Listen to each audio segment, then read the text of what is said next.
말씀을 준비할 그 당시에 TV에 등장한 인물들이 있는데요. 그때가 우리나라에서 씨름 선수권 대회를 하는 그러한 때였습니다. 제법 키가 우리나라에서는 크다고 하는 최홍만이라는 씨름 선수를 소개하는 모습을 보았습니다. 그런데 놀랍게도 그 부모님들과 함께 나온 자리였는데요. 마치 결혼식장에서 주례자하고 신랑 신부가 서 있는 모습처럼 키 차이가 그렇게 났습니다. 그러니까 이 한자리에 서 있는 그 모습으로 볼 때 이 가정은 거인 가족은 아니었습니다. 이 집안은 거인 족속은 아닌 겁니다. 거인증으로 성장 호르몬이 과다 배출되어서 그렇게 되었다고 합니다. 선수를 그때는 한 명씩 이렇게 소개를 하고 있었는데요. 잠시 후에 외국인인데 우리나라에 들어와 가지고 씨름을 하고 있는 씨름 선수가 나타났습니다. 그의 키는 가관이었습니다. 최홍만이 우리나라에서 크다고 하는 키인데 그의 어깨에밖에 차지를 않았습니다. 그러니까 얼마나 큰지 모릅니다. 이 말은 제가 그 사람하고 딱 옆에 서면 그 사람 벨트에 제 머리가 간다는 그런 이야기입니다. 그러니까 저보다 배가 된 키가 되는 거죠. 그 정도 돼야 2m 50이 아마 될 겁니다. 그런 키 놀라운 씨름 선수들이 하나하나 소개되고 있었는데요. 사실 우리나라에도 종종 키 큰 사람이 있기는 합니다. 최홍만 말고도 농구선수 가운데 하승주와 하은주라는 사람이 있습니다. 이 남매들이 우리나라에서는 아마 제일 키가 크다고 그렇게 소문이 나 있을 겁니다. 최홍만보다도 더 큽니다. 사실은 2m 21cm 엄청난 크잖아요. 키가 그렇게 크잖아요. 그런데 이 집안은 아버지도 그렇게 키가 컸습니다. 할아버지는 어땠는가 하니까 할아버지도 2m가 넘었다는 겁니다. 그러니까 이 집안은 어떤 집안이에요? 거인 족속입니다. 비록 우리나라에 들어와 살고 있지만 거인 족속이 우리나라에도 있다고 하는 겁니다. 이렇게 씨름 선수들을 소개해 나가는 가운데 이제 초등학생들을 소개하는 시간이 되었습니다. 초등학생들은 아직 키가 크지는 않더라고요. 씨름 선수들이 우르르 하고 몰려 들어오는데 외국인 선수 옆에 아이들이 딱 이렇게 이제 한자리에 사진을 찍어야 되니까요. 한번 상상을 해보세요. 최홍만과 외국인 선수가 서 있는데 외국인 선수는 최홍만보다도 어깨가 머리 위에 있고 그 아래에 초등학생들이 와서 이렇게 섭니다. 물론 좌우측으로는 우리나라의 내노라는 씨름 선수들이 다 서 있었습니다. 초등학생 하나가 외국인 선수 발 아래 딱 섰는데 높이가 어느 정도일 것 같아요? 무릎을 붙잡고 있는 거예요. 무릎이 키 정도 되더라고요. 그러니까 얼마나 놀라운 모습인지 모릅니다. 그렇게 한 50여 명이 모여서 사진을 찍는 모습을 제가 본 적이 있습니다. 그 모습을 보면서 한번 생각을 해보았습니다. 저 씨름 선수들하고 우리 교회하고 한판 붙으면 어떻게 될까? 어떻게 될까요? 제가 금방 답을 찾았습니다. 말도 안 된다. 초등학생 씨름 선수만 가지고도 우리 교회는 한 사람도 남아날 사람이 없겠다. 그런 생각이 들 정도였습니다. 그런데요, 전쟁은 다릅니다. 전쟁은 어떻게 다른가 하면 무기가 승패를 가르곤 합니다. 무기가 얼마나 좋은가에 따라서 그 전쟁에 이기고 지는 것이 거의 정해져 버립니다. 옛날이나 지금이나 동일합니다. 옛날에도 부러지는 칼을 가지고 있는 그런 팀과 그리고 부러지지 않는 강철검을 가지고 있는 그런 부대가 싸우면 틀림없이 부러지지 않는 칼을 가지고 있는 그 부대가 이깁니다. 오늘날은요. 오늘날도 다르지 않습니다.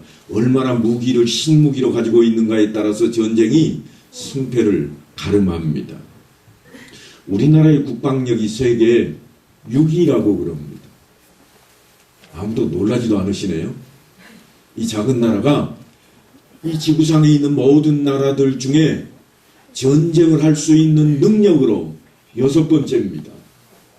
그러니까 미국과 러시아, 중국과 인도, 일본 다음으로 우리나라가 갈 정도로 무기를 잘 갖춘 나라가 되어 있습니다. 물론 북한도 25위에 올라 있습니다.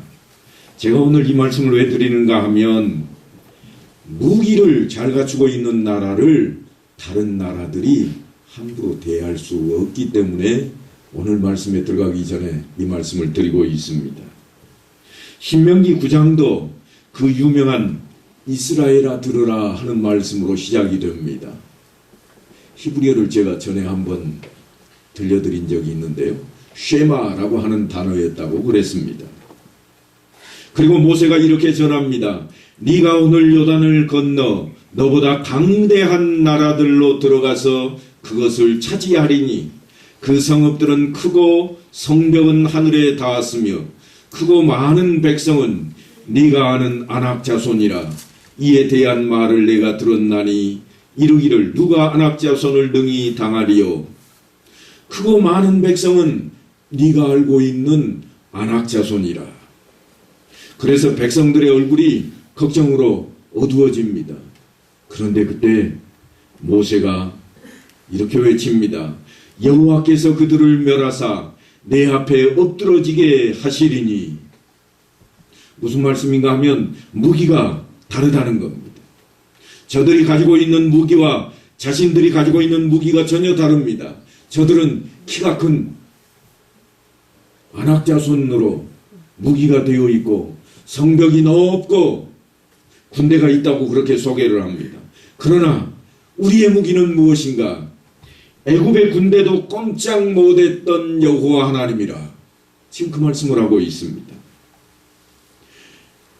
애굽이라고 하는 나라는 사실 그 당시에 어떤 나라도 넘볼 수 없는 그런 강대국입니다.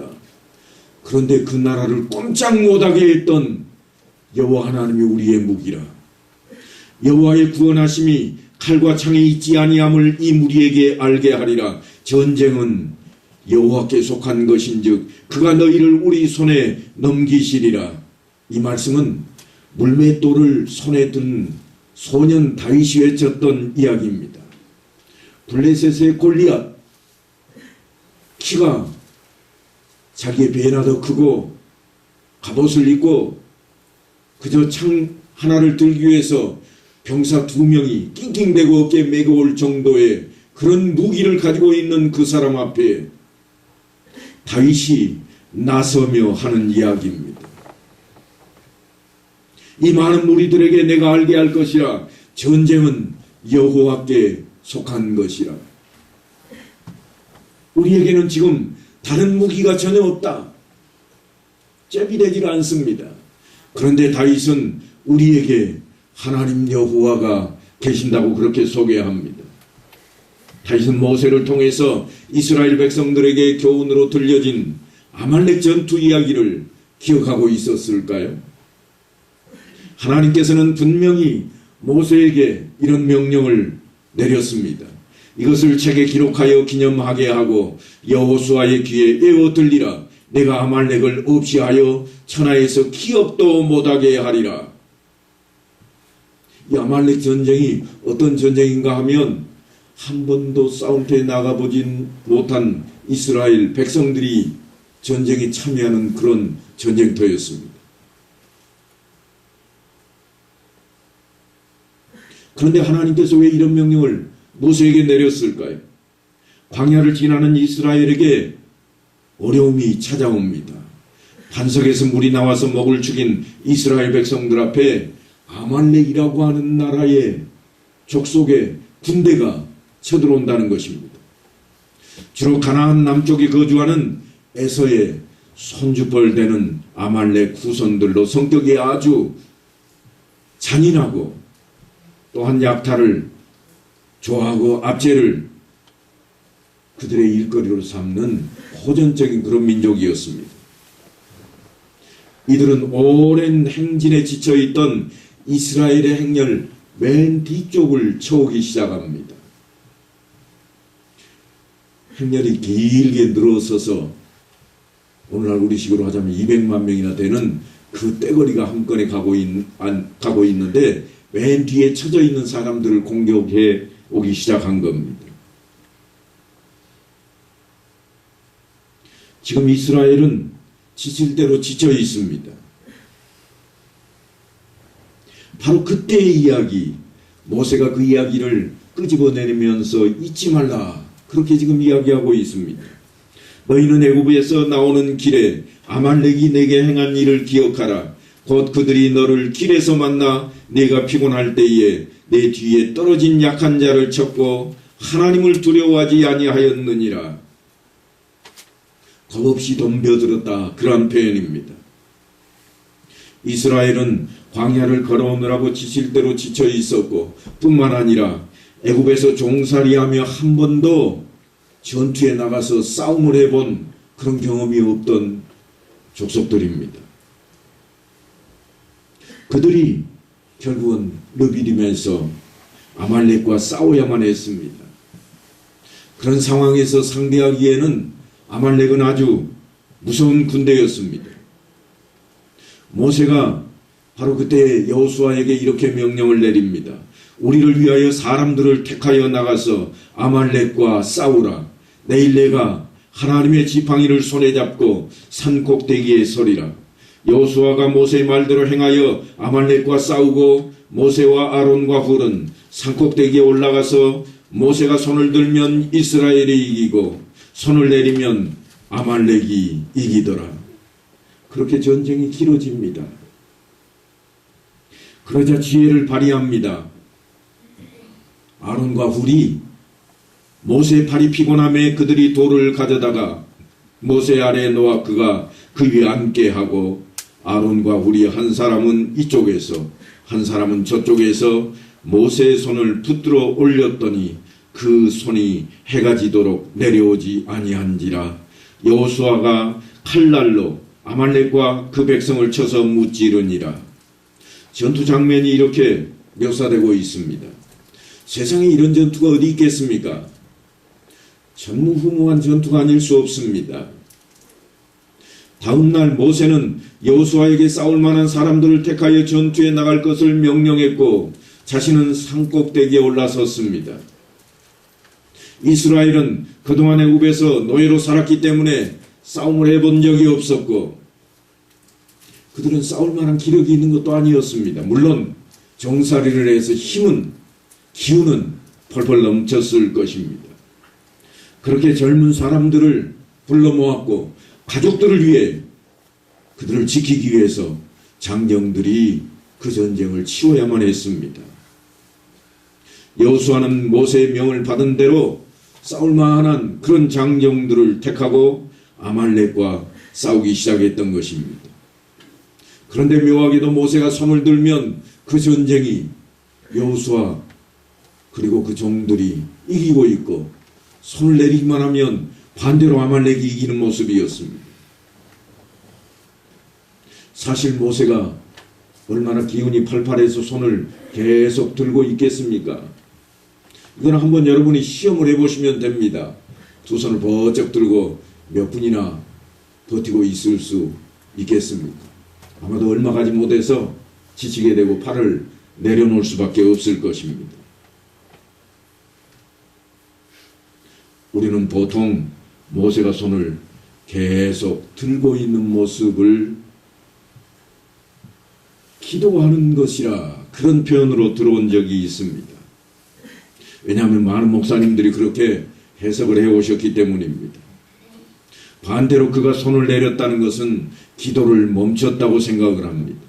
그래서 해가 지도록 기도했기 때문에 전쟁에 승리했다, 그렇게 해석을 하기도 합니다. 그리고 아론과 훌도 모세가 기도하는데 늘 그 기도를 도왔노라고 설명하면서 기도에 동역자가 필요하고 중보기도가 필요하다고 해서 교회 안에 중보기도팀을 설치해 놓은 교회들도 제법이 있습니다. 기도자에게는 기도의 동역자가 반드시 필요하다고 하는 것입니다. 물론 틀린 말씀은 아닐 것입니다. 그래서 결국 그들이 모세의 기도와 아론과 훌의 협력으로 여호수아와 아말렉과 싸움에서 승리했다는 그런 결론으로 이끌어버립니다. 함께 기도하는 것이 영적인 승리를 위해서 대단히 중요한 것이지만, 그래서 모세가 손을 든 것도 사실이지만, 하지만 그 손을 든 것은 우리가 기도로 해석하기는 어려운 부분들이 좀 있습니다. 본문에서는 그의 기도의 헌신에 초점을 맞추고 있다기보다는 오히려 하나님의 능력으로 이 전쟁이 승리하셨음을 말씀해주고 있기 때문입니다. 여러분, 말씀을 한번 유심히 들여다봐 보십시오. 모세의 손에 무엇이 들려 있었던가요? 우리를 위하여 사람들을 택하여 나가서 아말렉과 싸우라. 내일 내가 하나님의 지팡이를 손에 잡고 산 꼭대기에 서리라. 손에 뭘 들고 있어요? 지팡이를 들고 있습니다. 그냥 손만 들어도 사실 어려울 판인데 지팡이까지 손에 들고 있으니까 엄청 힘이 들었을 겁니다. 그런데 그 지팡이가 기도를 요하는 그런 지팡이는 아닙니다. 하나님께서 애굽을 심판하실 때 그 지팡이를 사용하셨습니다. 홍해를 가를 때에도 하나님께서는 모세에게 지팡이를 내밀라고 명령하셔서 그 지팡이를 사용하셨습니다. 반석에서 물을 내실 때도 그 지팡이를 사용하게 하셨습니다. 그때마다 하나님께서는 그 지팡이를 사용하셨습니다. 물론 모세의 손에 들려 있지만 이 지팡이는 단순한 지팡이가 아닙니다. 하나님께서 그와 함께 하시는 표시였습니다. 하나님의 능력이 그와 함께 했기 때문에, 다시 말하면 하나님께서 아말렉과 직접 싸우셨기에 그 싸움을 승리하게 된 것입니다. 물론 이 전투에서 모세와 아론과 훌, 그리고 여호수아와 백성들 모두가 다 수고하고 애를 썼습니다. 그들은 하나님의 말씀에 순종했던 것입니다. 그들의 순종이 참으로 귀한 모습입니다. 하지만 이 승리는 모세의 고백처럼 하나님께서 하신 것입니다. 하나님께서 아말렉과 싸우신 것입니다. 하나님께서 왜 이스라엘 백성들에게 목이 곧은 백성이라 그런 표현을 쓰시는가 하면, 하나님께서 하신 일인데 마치 자기들 때문에 된 것인 양 고개를 딱 쳐들고 자랑하기 때문입니다. 이 싸움이 우리에게 교훈하는 것은 사실 기도의 중요성이라 말하기보다는 오히려 하나님의 능력으로 승리하게 되었다고 하는 것을 보여주고 있는 모습입니다. 물론 우리들의 신앙생활에서 기도는 매우 중요합니다. 은혜의 방편입니다. 바울도 영적 싸움에서 전신갑주로 무장하고 항상 기도할 것을 강조하고 있습니다. 구원의 투구와 성령의 검, 곧 하나님의 말씀을 가지라. 모든 기도와 간구를 하되 항상 성령 안에서 기도하고 이를 위하여 깨어 구하기를 항상 힘쓰며 여러 성도를 위하여 구하라. 하지만 아말렉 전투는 하나님의 능력으로 이 싸움을 승리하였음을 교훈하고 있다고 하는 사실을 잊어버리면 안 됩니다. 그러니까 기도할 때가 있고 말씀을 따라서 우리가 행동할 때가 있다고 하는 것입니다. 하나님께서 자기 백성을 위해 싸우시는 분이라고 하는 것을 지금 우리에게 교훈합니다. 모세는 바로 그곳에서 하나님을 찾습니다. 제단을 쌓고 그 이름을 여호와 니시라 하였더라. 우리말로 하자면 여호와의 깃발입니다. 원문을 그대로 그냥 직역을 하면 어떤 해석이 되는가 하면 하나님을 멀리 보이기 위한 표적이라.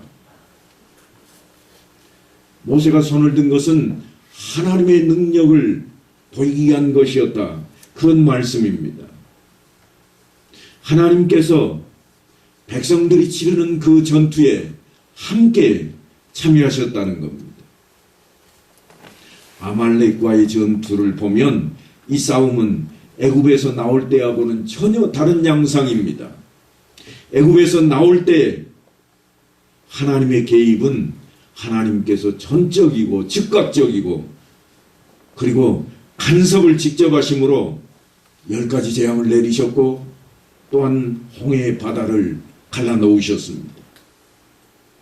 그래서 모세가 뭐라고 전하는가 하면 너희는 두려워하지 말고 가만히 서서 여호와께서 오늘 너희를 위하여 행하시는 구원을 보라. 거기에서 이스라엘 백성들이 한 일은 아무것도 없었습니다. 그러니까 처음 홍해바다를 건너서 모세가 하나님을 찬미하고 미리암이 하나님을 찬미하고 백성들이 하나님을 찬송할 때까지만 해도 그들은 목이 뻣뻣했다는 이야기가 없습니다. 언제 이스라엘 백성들이 목이 곧은 백성이라는 말씀이 등장하는가 하면 아말렉 전투 때부터입니다. 왜냐하면 아말렉 전투 때는 자기들이 직접 나가서 싸웠거든요. 자랑거리가 많았을 겁니다. 지금까지 종살이밖에 하지 않았는데 갑옷을 입고 칼을 들고 긴 창을 들고 있는 그 아말렉 군대를 내가 가볍게 해치웠다는 거예요. 군대 이야기만큼 남자들에게 자랑거리가 어디 있겠습니까? 심지어는 제기차고 놀던 이야기까지도 자랑거리가 되는데 그 모습을 보고 모세를 통해서 하나님께서 하신 말씀이 뭔가 하면 목이 곧은 백성이라. 너희가 한 일이 무엇이더냐? 그 말씀입니다. 아니 오늘날 예수를 믿고 믿음 안에 살아간다고 하는 우리들에게 있을 법한 이야기입니다. 하나님의 말씀이 모세를 통해서 요단강 이편 모압 평지에 있는 이스라엘 백성들에게 전해지고 있습니다.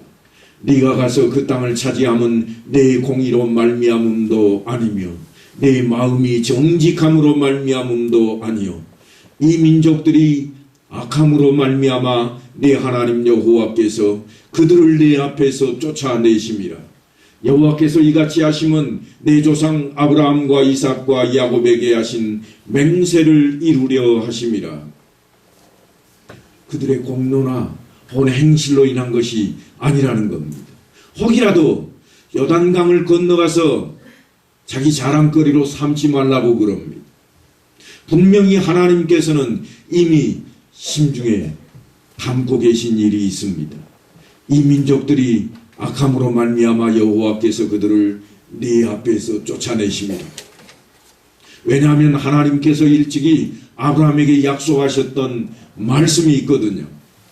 갈대아 우리에 있던 아브라함을 택하시고 불러내셔서 동서남북을 바라보게 하시고 네가 바라보는 땅을 다 주시겠다고 하셨던 그 하나님께서 아주 엉뚱한 말씀을 하십니다.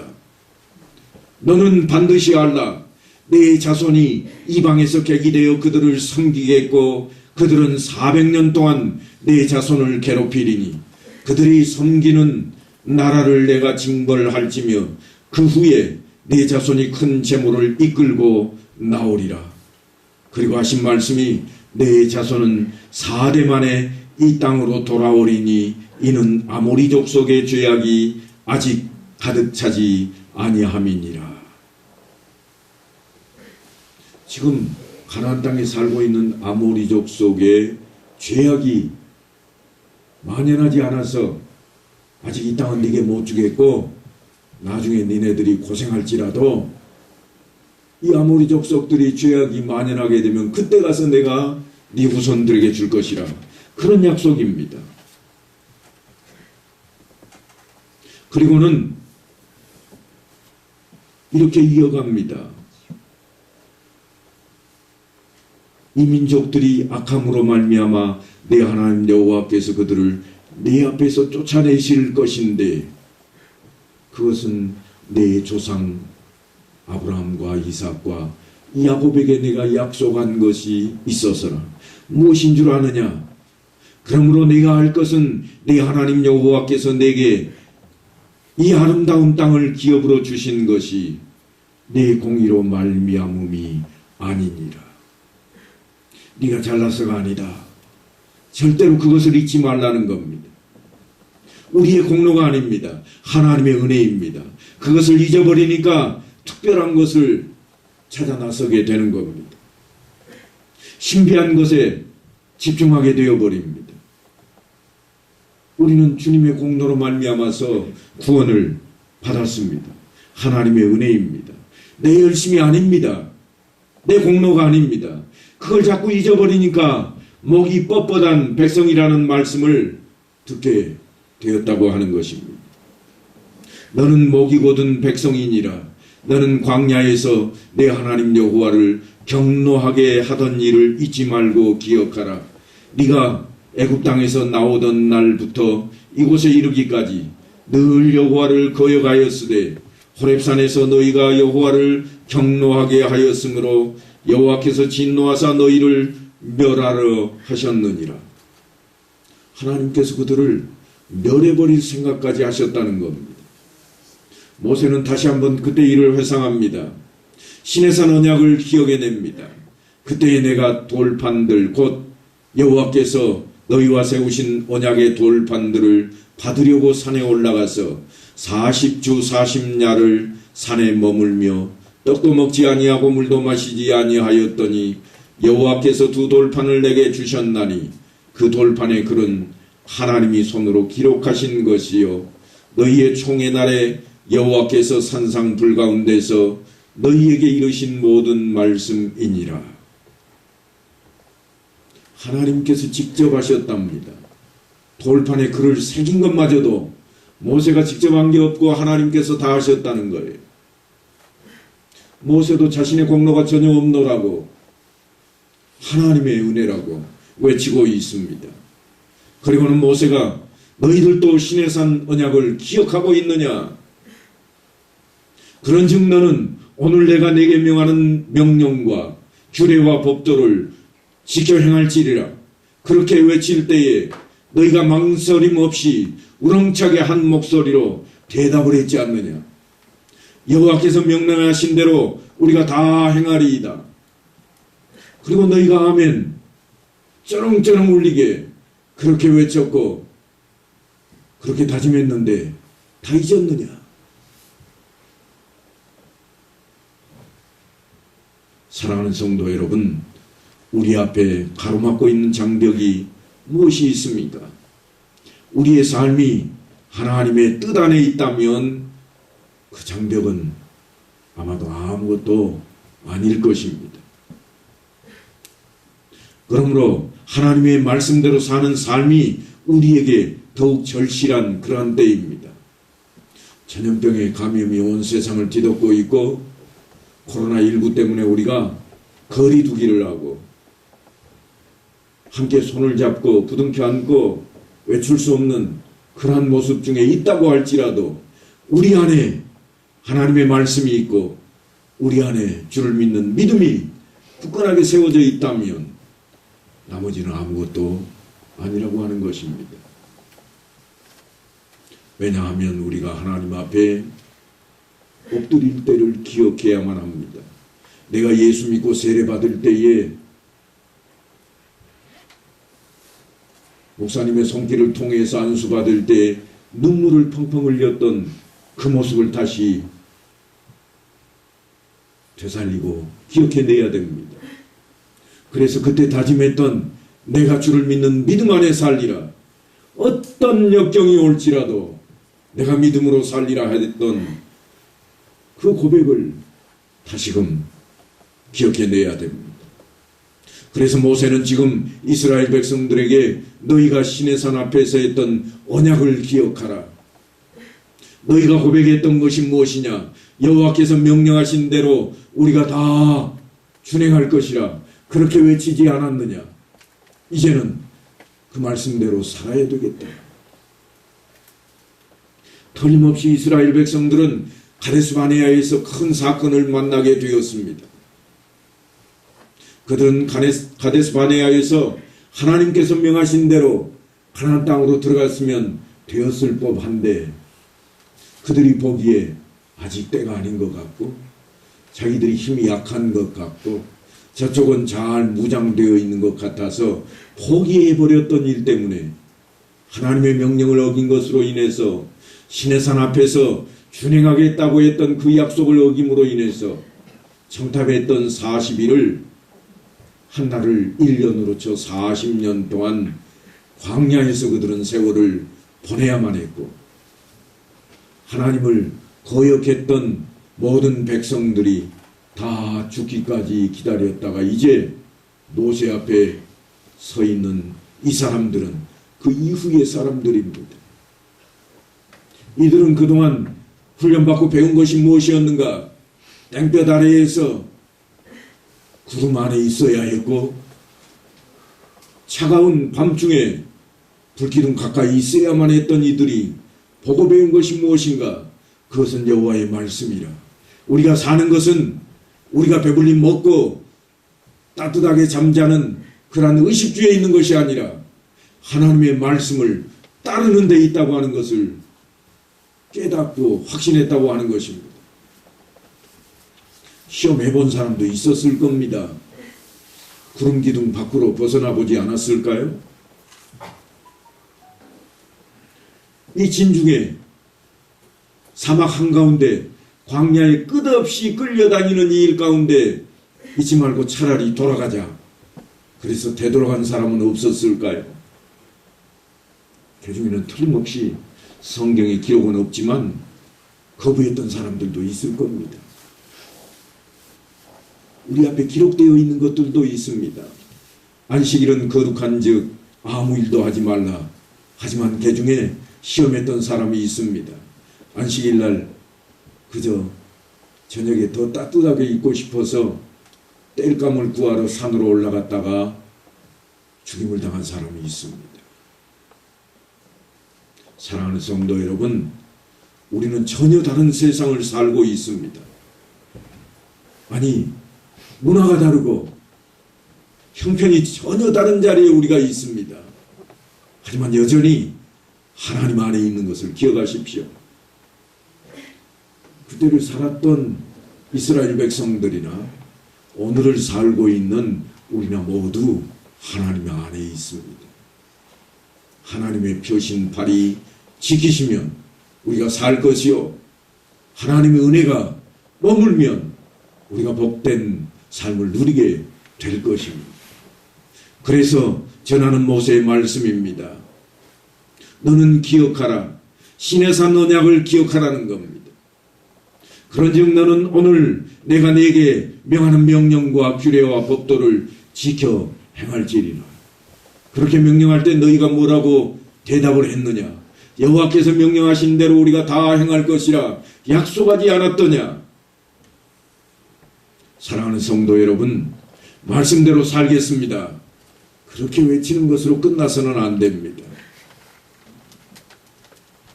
우리가 예수 그리스도의 마음을 품고 우리의 삶이 올바른 신앙생활이 되어서 하나님께 영광을 돌리며 살아가는 그러한 성도들의 삶이 이 한 주간에도 펼쳐지게 되기를 간절히 축원합니다.